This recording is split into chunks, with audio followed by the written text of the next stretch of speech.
ভাবতেও ভালো লাগে যে আমরা এমন এক রাজ্যে বাস করি যে রাজ্যের মুখ্যমন্ত্রী তিনি এতগুলো ভাষা জানেন।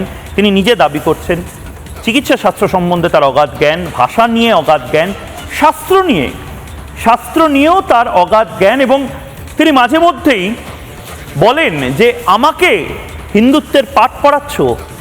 এবং তারপর তিনি অনেক স্তোত্র পাঠ করেন, অনেক শাস্ত্র সম্বন্ধে বক্তব্য রাখেন, যেগুলো শুনলে বারবার মনে হয় আরো বেশি করে শুনি, আবার শুনি, বারবার শুনি, যেরকম এখন শুনি।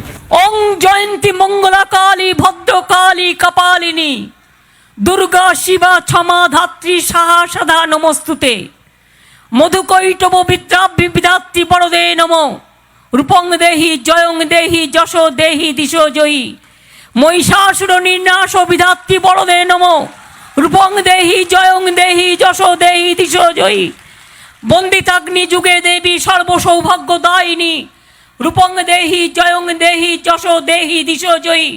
ওটা আসছি। মধু বন্দিতাগ্নি যুগে দেবী সর্বসৌভাগ্যদায়িনী চণ্ড মুন্ড বোধে দেবী